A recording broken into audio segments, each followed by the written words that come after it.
Hi, it's TK with our weekly words of encouragement. My mother's siblings love to tell the story of how one of her younger brothers used to chase her around the house with a picture of a spider. You heard me correctly, a picture of a spider. She was so afraid of spiders that an image was enough to frighten her.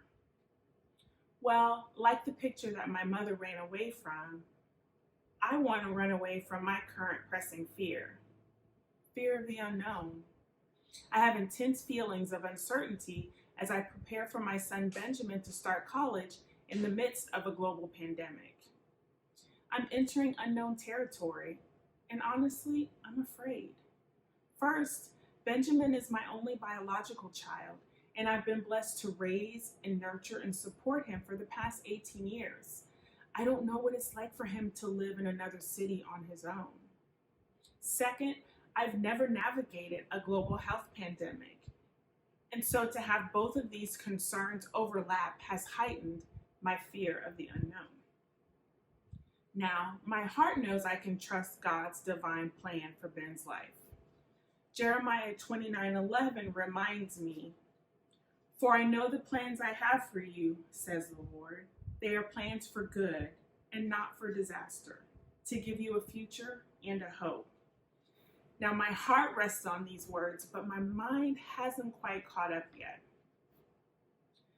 But I remember the prophet Elijah found himself in a fear-inducing situation. He started off with really strong faith, but he faltered under the weight of his fears. If we look at 1 Kings, we read about Elijah witnessing God's demonstration of his sovereignty and superiority over the false god Baal. We also read about Elijah seeing God provide rain after a 3-year drought. But as we continue reading in 1 Kings chapter 19, verses 1 through 3, we find Elijah fleeing from Queen Jezebel.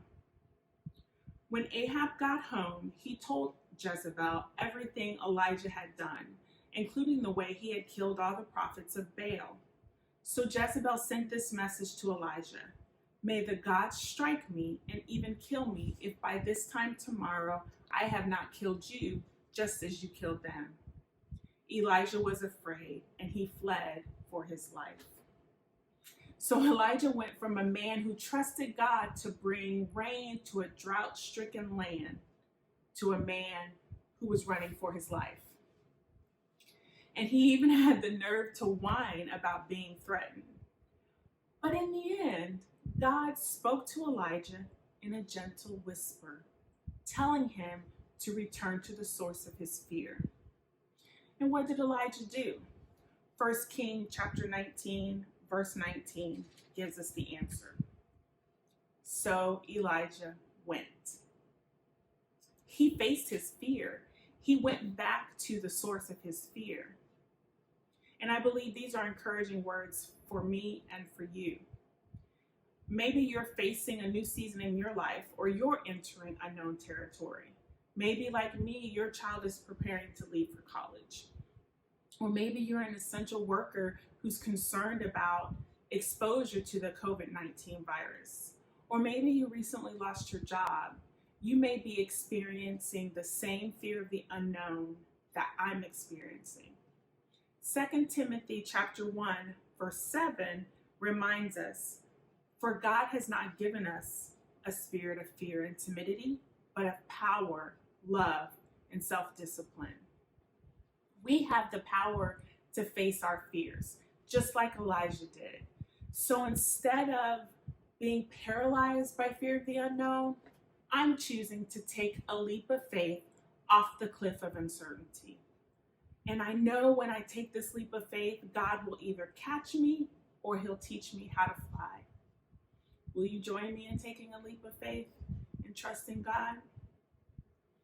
So for this week, I pray the words of Romans 8:38 over you and your fears. Just remember that nothing can separate you from God's love, not even your fears for today or your worries for tomorrow. I pray that you have a blessed and encouraging week, And I will see you again on Weekly Words of Encouragement. Bye.